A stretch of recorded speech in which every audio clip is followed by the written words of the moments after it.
Wow, guys, what a series we just witnessed. I still can't believe it. I'm a little bit in shock myself. I didn't even think this was going to be a possibility in this series. I knew Florida would give them a bit of a challenge, but I did not expect this.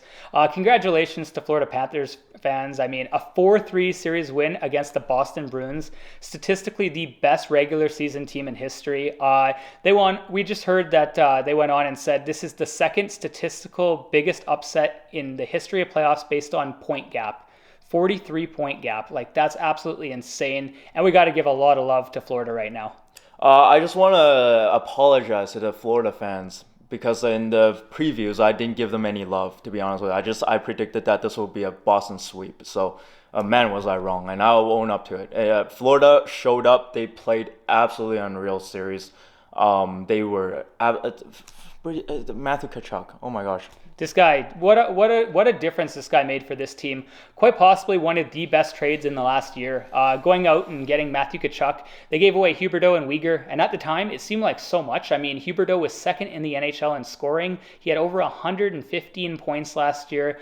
Absolutely dynamic. Helped the Panthers last year win the President's Trophy. But they got rid of him. They got rid of Weegar, who was a solid defenseman for them. They brought in Matthew Tkachuk, and this guy has been a revelation for this team. The physicality, the edge, the leadership he brings was just absolutely insane. And you could see that he was willing this team in this playoff series. They weren't giving up when they were down 3-1, and they were able to make that comeback, a lot of it because of Matthew Tkachuk. Yeah, another player I want to point out being really, really good was Montour. Brandon Montour, to me, scored Crazy. very timely goals. He was very good defensively, jumping up on the rush on that first goal.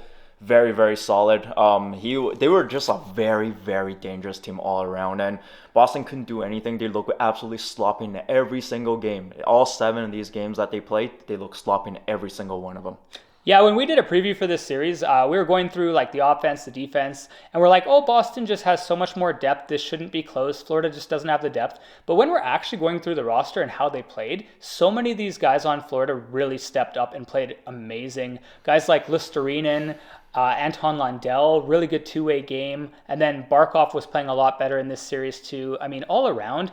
And that top 4 defense for the Florida Panthers, they really rose to the occasion. Ekblad and Forsling were big-time plus players, the 2 highest plus-minus players in this entire series on either team. And then, of course, Montour, just absolutely offensive machine, over a point per game as a defenseman, and a 5-goal defenseman in a playoff series. That's absolutely wild to me. Just really impressed with this team as a whole.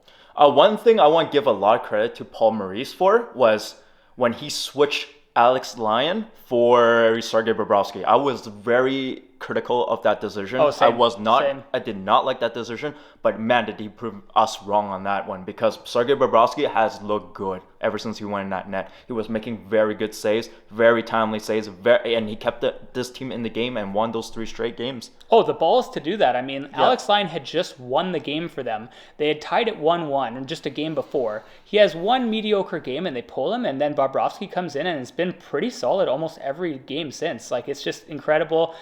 Really good bounce back for him, kind of more like his Columbus days finally, which is nice for a guy who's making $10 million. But just all around, like, this was a true team effort. And I honestly, the biggest thing is I felt they outplayed the Boston Bruins hard 5-on-5. Yeah, let's talk about Boston a little bit here. I was not happy with their coach, Jim Montgomery. Some of the lines? I was not happy with his lines. I don't know why he didn't put, with a game on a line like this, Game 6, Game 7, Game 5, they had 3 opportunities to close out this series. Failed to do it in all 3 of them. Your lines weren't working. The lines weren't working. Why would you not put the perfection line together? Yeah, I don't know. I would have probably done things a little differently. Another thing I really didn't like about the lines that they were doing is that they weren't actually putting Taylor Hall up.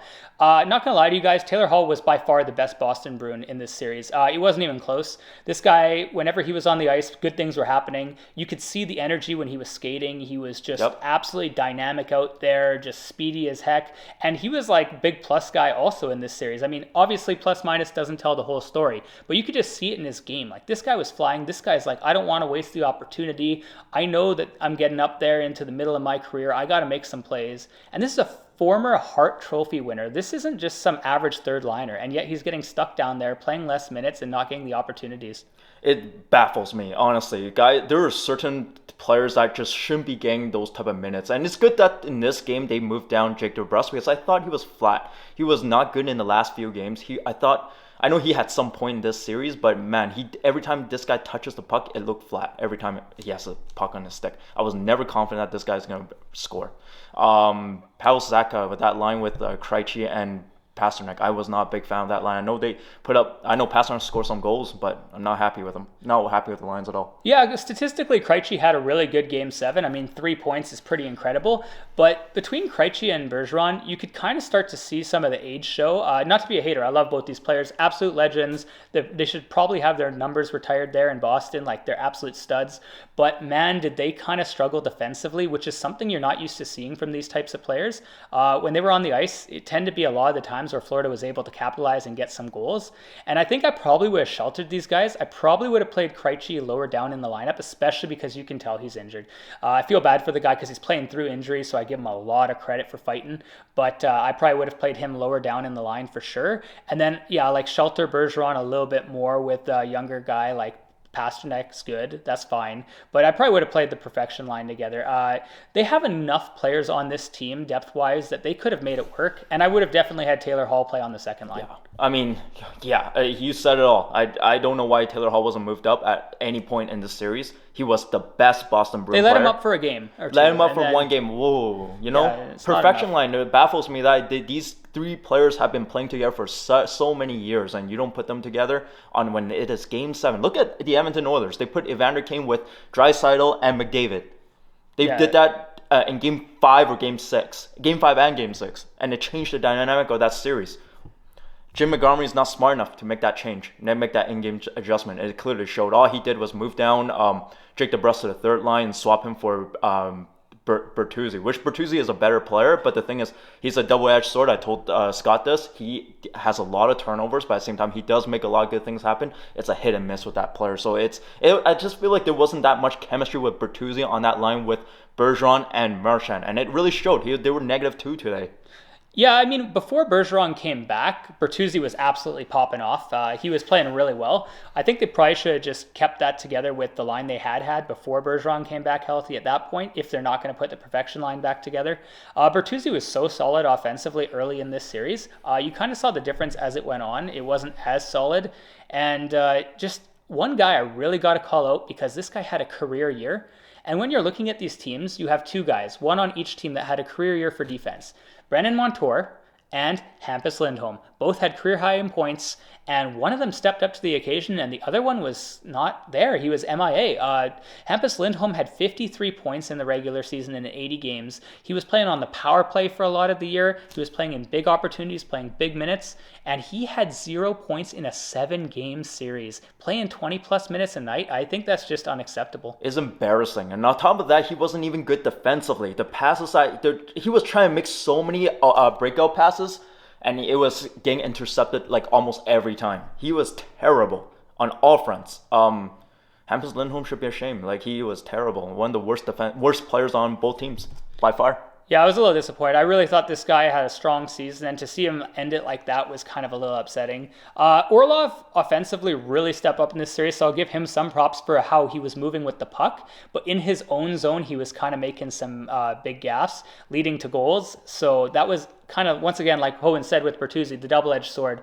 And that, I think, was the biggest thing for Boston, just to pinpoint the single biggest thing that cost them this series: team defense. As a unit of 5, when they had their forwards and defense out there, they just all together were not doing well 5-on-5, keeping the puck out of the net. Yeah, there was 2 things that really stood out to me for Boston. They weren't defending well, and when it was like they gave up that 30-second goal in the third period, they had Orlov up there. Like, why do you have Orlov up there? Right? I was complaining. I'm like, yeah, I thought for sure you put like guys like either Grzelcyk and McAvoy out there, or Lindholm and McAvoy. I was a little surprised Orlov was in that opportunity with like under a minute left in a 3-2 game. Yeah, and the other thing was Boston were getting scoring chances. They were generating some of the scoring chances, but they were never capitalizing on them. They were missing so many empty nets. They were hitting so many posts. They had no finishing touch. Killer instinct on this team. It was actually quite sad to watch. They had these chances in all these 7 these games. They just weren't capitalizing on them. It was really sad.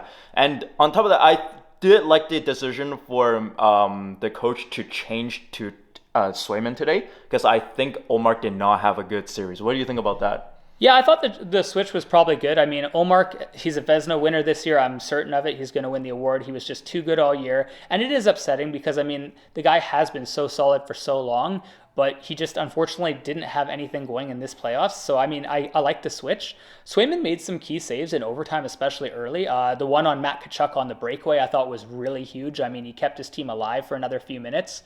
They just weren't able to get anything done offensively, and it's just unfortunate. The goal that went in was pretty good snipe, not going to lie. I mean, back bar of the net, can't really do much. So I can't really fault Swayman too much for that game. More so just the team defense, like I said before. Yeah.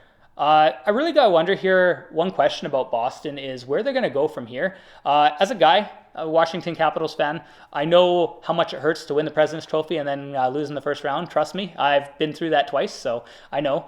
But this team has kind of got a weird thing going on age-wise. They have some guys like Krejci, Bergeron, Marchand's even getting up there now. I'm wondering what they're going to do for their direction from here. What do you think? I think they should do a retool, but in a sense that those old guys aren't coming back to the team. Like Bergeron needs to retire. I think Krejci needs to retire. Yeah. I don't think these guys should come back. Or they really shouldn't. I feel like they should start building a team without those two guys. It's a new era for this team now. I feel like this era is done. Past this team, yeah. This era is done. I think Marchand era is done on this team as well. He might have 1 year, 2 years left. I think he'll stay for a bit. Yeah. But I think you're right. I think they retool. But personally, I thought Marchand didn't have a good game 6 and game 7. I thought it really showed. I think he might have an injury problem or something. But other than the power play, he hasn't looked good 5-on-5. Yeah, I don't know. He had some moments in this series I really liked. I mean, he didn't play bad the whole series. Unfortunately, a little flat in Game 7, though, I will say. Yeah. Now, Florida, just quickly, I mean, this team's look good already. What do you think their chances are? I mean, I don't want to get too much into depth because we'll give you a preview for this series. What do you think Florida's chances are against the Toronto Maple Leafs next round? They definitely have a good chance. Yeah, they prove we can't doubt Florida. We can't doubt Florida anymore, man. We can't doubt Florida. And I felt so bad disrespecting this team. I felt like in the preview, so and I gotta give this team the respect it deserves. No, I can't wait for that series. If Bobbs plays as well as he did near the end there, I think the Toronto-Florida series will be quite good. But guys, until next time, I hope you have a great day, and we'll see you in our next video. Take care, guys. Bye.